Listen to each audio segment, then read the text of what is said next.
அஸ்ஸலாமு அலைக்கும் வரஹ்மத்துல்லாஹி வபரகாத்துஹு.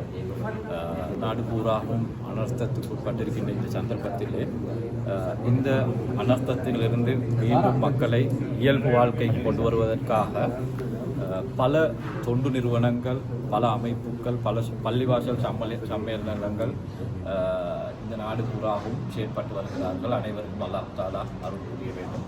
அதே போன்று குறிப்பாக வெள்ளவத்த ஜும்மா பள்ளிவாயில் கூட இந்த அனர்த்த சந்தர்ப்பத்திலும் இதற்கு முன்னரும் இயல்பு வாழ்க்கைக்கு மக்களை கொண்டு வருவதற்காக பல்வேறுபட்ட வேலை திட்டங்களை மேற்கொண்டு வந்திருக்கிறார்கள். குறிப்பாக இம்முறையும் கூட திருகோணமலை மாவட்ட பிரதேசத்திலே அவர்களது பணி மேற்கொள்ளிக் கொண்டார்கள். மன்னார் மாவட்டத்தில் அதே போன்று கொழும்பு கொலன்னாவு பிரதேசத்திலும் அவர்களுடைய பணியை மேற்கொண்டு வருகின்றார்கள். பல துறை சார்ந்து அவர்களது பணி இருந்தது.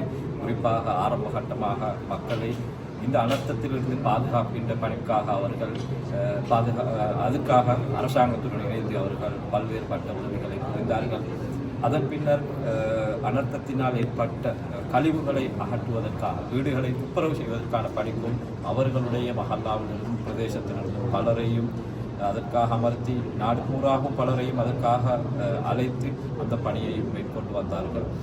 அடுத்த கட்டமாக மக்களுக்கு தேவையான உணவு பொதிகள், அதே போன்று பாடசாலை மாணவர்களுக்கு தேவையான அடிப்படை வசதிகள் போன்று வீட்டுக்கு தேவையான அடிப்படை தேவைகள் போன்று பல விடயங்களை மேற்கொண்டு வருகின்றார்கள். அவர்கள் தொடர்ந்தும் இந்த அனர்த்தத்தினால் பாதிக்கப்பட்ட மக்களை இயல்பு வாழ்க்கை கொண்டு வருவதற்கான முயற்சியிலே அவர்களது பங்களிப்புகளை ஒத்துழைத்து வருகின்றார்கள்.